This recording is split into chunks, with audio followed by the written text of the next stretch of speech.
इस बीच दुनिया के सबसे बड़े निवेश फंड में से एक नॉर्वे के पेंशन फंड ने अदानी ग्रुप की कंपनी अदानी पोर्ट्स से अपना निवेश निकाल लिया है। नॉर्वे के केंद्रीय बैंक ने कहा है कि अदानी पोर्ट में मानव अधिकार उल्लंघन को लेकर के कुछ अस्वीकार्य रिस्क हैं, जिस वजह से कंपनी से बाहर होने का फैसला लिया गया है।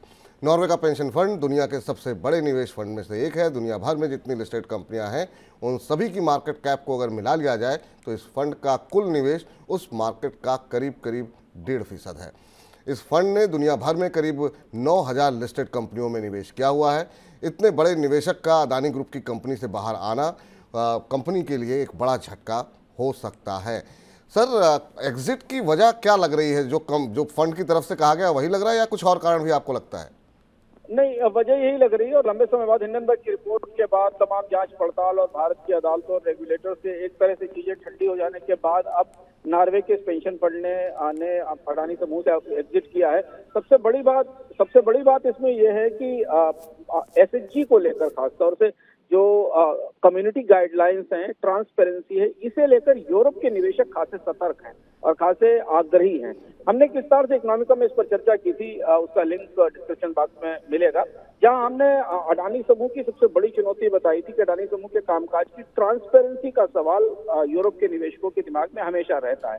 और जो एसएचजी की रैंकिंग आती है उसमें अडानी समूह की रैंकिंग बेहतर नहीं हुई है और इसलिए नॉर्वे और यहाँ के निवेशक ऐसी कंपनियों में निवेश करने से बचते हैं जिनके पर्यावरण संबंधी कमिटमेंट अच्छे नहीं होते, जहाँ पारदर्शिता नहीं होती है। और वो ये समस्या अभी भी बराबर बनी हुई है।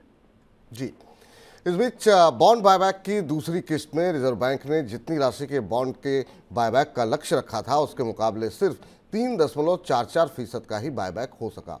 दूसरी किस्त में रिजर्व बैंक ने सिर्फ 2,069 करोड़ रुपए के बॉन्ड बायबैक किए हैं, जबकि बायबैक के लिए 60,000 करोड़ रुपए की लिस्टिंग की गई थी। बायबैक के जरिए सरकार बैंकिंग सिस्टम में लिक्विडिटी को बढ़ाना चाहती है। सर, आखिर में रिजर्व बैंक बॉन्ड बायबैक से पीछे क्यों हट गया? ये देखिए सर, चौंकाने वाली खबर है। पिछले सप्ताह भी हमने देखा था कि 40,000 करोड़ के बॉन्ड्स रखे गए थे बेचने के लिए और बैंकों ने रिजर्व बैंक को वो बॉन्ड्स वापस करने के लिए उसे बेचने से मना कर दिया था। रिजर्व बैंक की सरकार का मर्चेंट बैंकर है।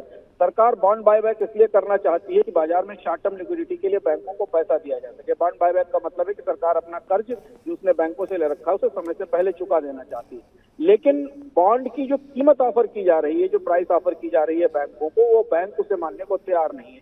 वो इससे बेहतर कीमत की उम्मीद कर रहे हैं और ऐसी स्थिति में जब बॉन्ड की बेहतर कीमत मांगेंगे तो बाजार में ब्याज दरें बढ़ने की संभावना और ज्यादा मजबूत हो जाएगी।